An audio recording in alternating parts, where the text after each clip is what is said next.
A última semana de outubro de 2025 foi um pesadelo para a Rússia, mostrando que a operação militar especial de 3 dias de Putin ainda podia piorar. Ela sofreu golpe após golpe durante uma única semana, um período que chegou a um ponto em que a Rússia simplesmente não aguentava mais.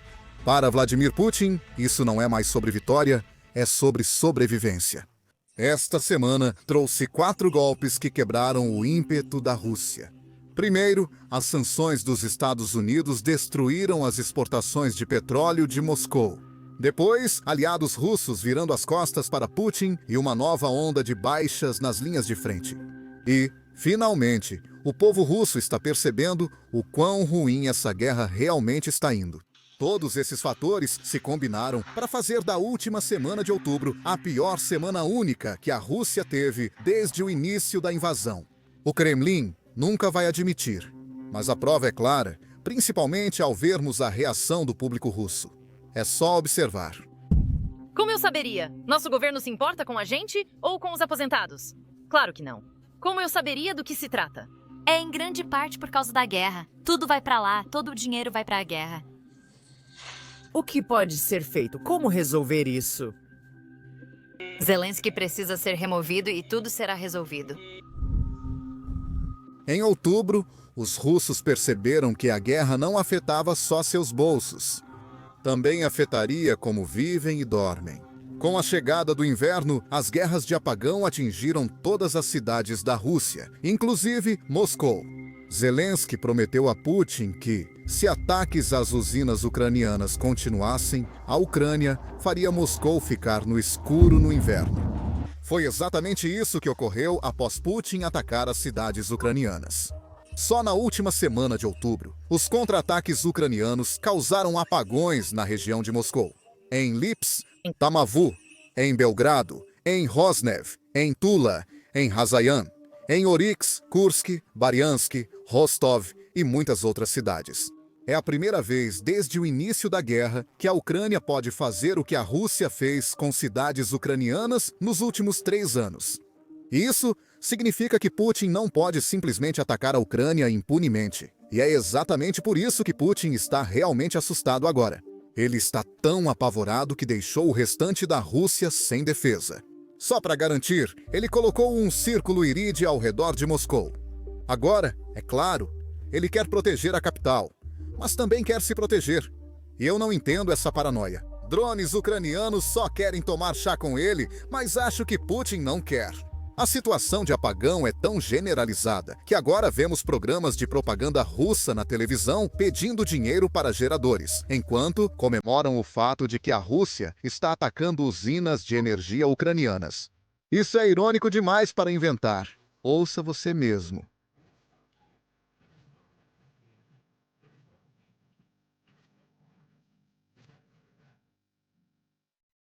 Eu acho que é bom. Seguimos arrecadando doações para as necessidades de Belgrado. Vamos comprar aparelhos que nos permitam aquecer ambientes, cozinhar alimentos. Em resumo, tudo o que é necessário para aqueles que, com licença, são refugiados e vivem em casas na zona de apagão. O regime de Kiev ataca a infraestrutura civil e energética local.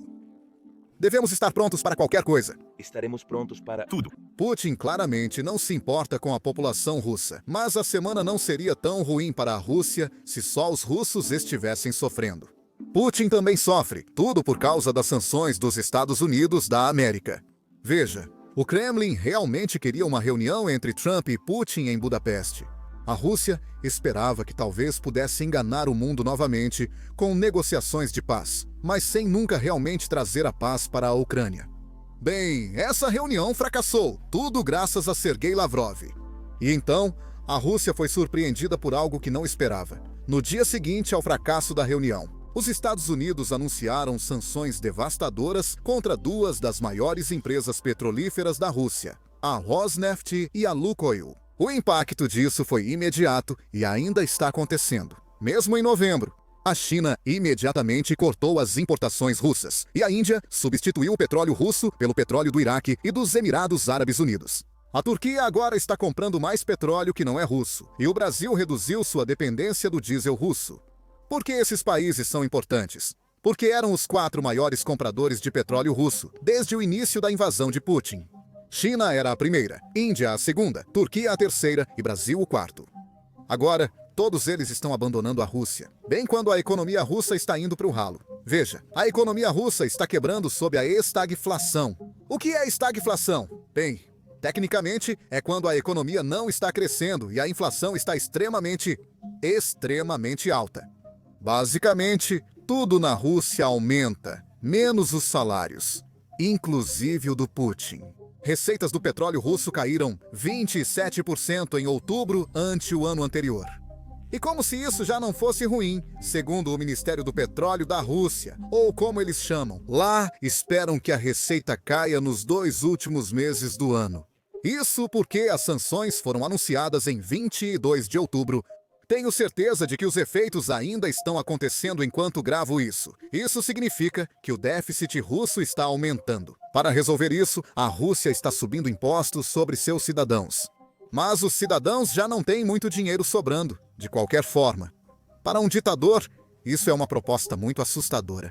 É exatamente por isso que, pela primeira vez em muito tempo, vimos o Serviço Federal de Segurança admitir publicamente que está preocupado com um golpe.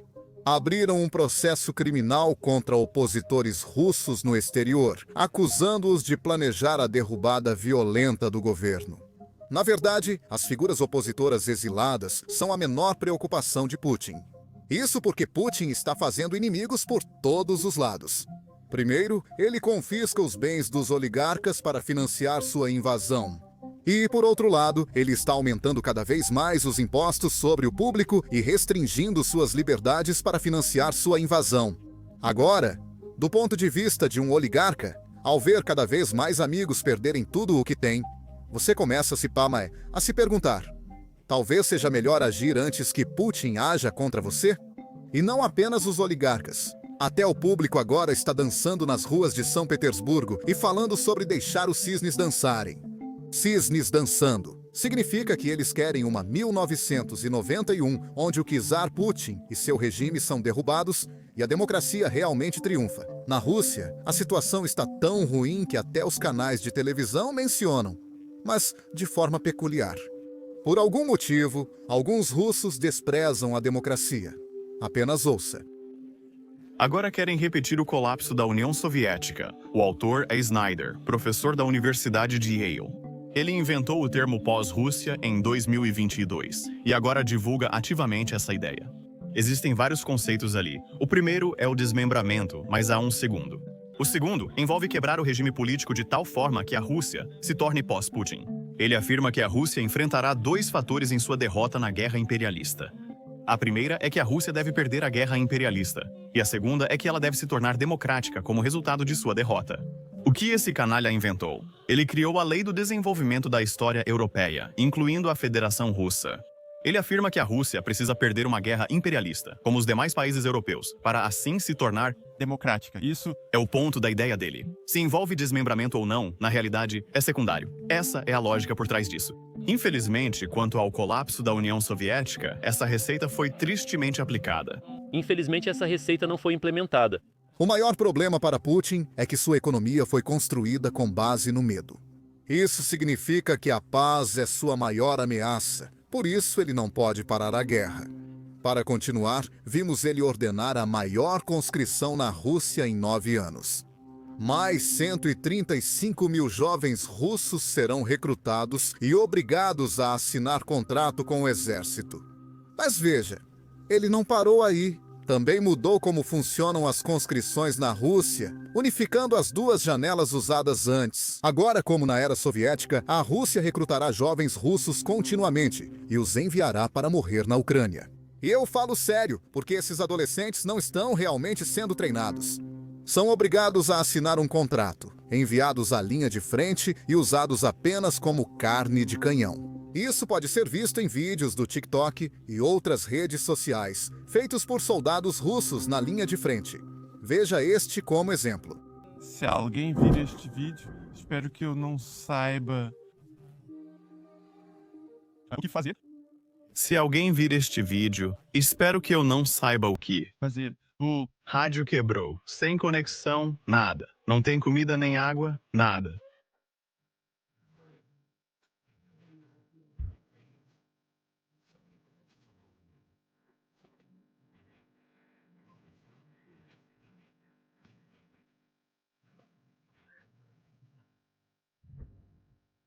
Há muitos cadáveres.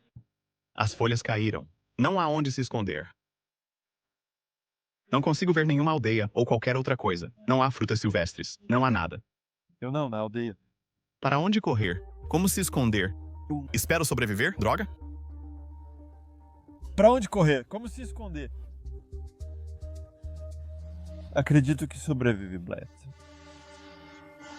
Agora, é claro, há muitos vídeos da linha de frente que não podemos mostrar para vocês aqui neste canal, porque o YouTube não considera esses vídeos adequados para anunciantes. E isso significa que o YouTube restringe nossos vídeos ou, pior ainda, os apaga.